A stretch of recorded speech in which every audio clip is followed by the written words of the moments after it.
Hello everyone, I thought I'd do a quick video to show you the track setup I've done for my GSXR1000 K4. It's 2004 Suzuki GSXR1000. So this is, I've converted this bike to a track only bike. Yep, it's still got its headlights on it and its rear light, but everything else I've done to it specifically to make it focus from the track. So I thought I'd walk through it, tell you what I've done. Hopefully that will help anyone else that's looking to do the same thing, and we'll go from there. So let's start at the front end down here. Well, straight away you can see that I use Metzler TD slicks for this. These are really good. I've been using them for a couple of years.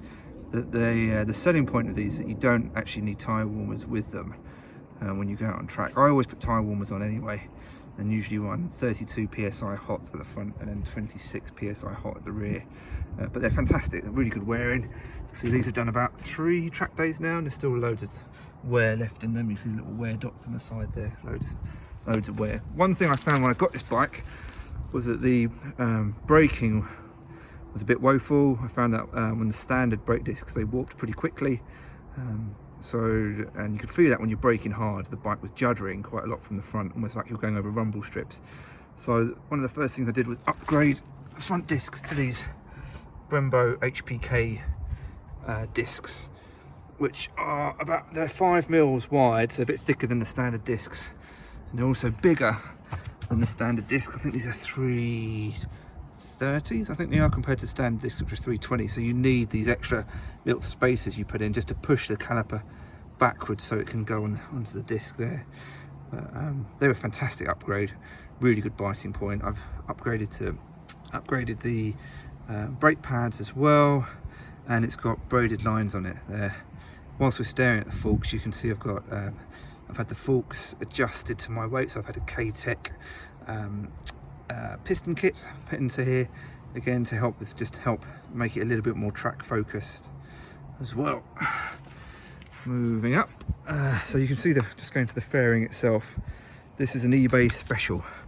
So I got this fairing, this Lucky Strike fairing off of eBay, for about 400 quid. It's a complete replacement for the standard road going fairing, so it bolts straight into place without having to do any cutting or anything like that, which is really simple, really easy.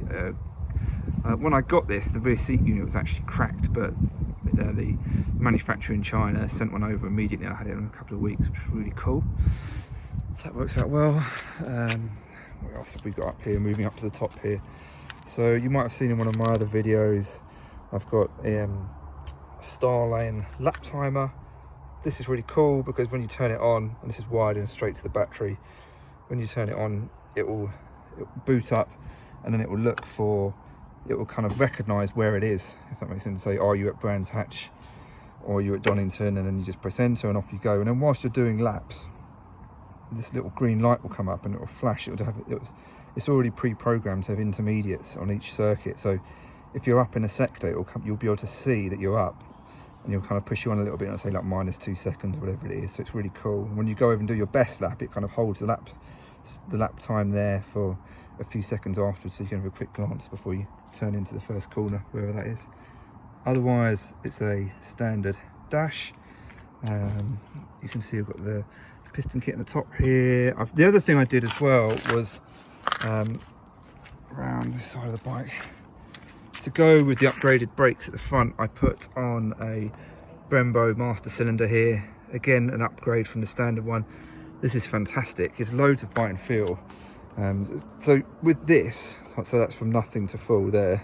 There's not much movement, but it's so progressive and lovely. You can, as soon as I put this on, I found I was braking far too early for the corners, just because it had so much stopping power, which is fantastic. Let's turn that off. Cool. That's the kind of top end, front end of the bike. What else has been going on in here? Well, in the engine itself, you see I've got it's a pretty standard engine.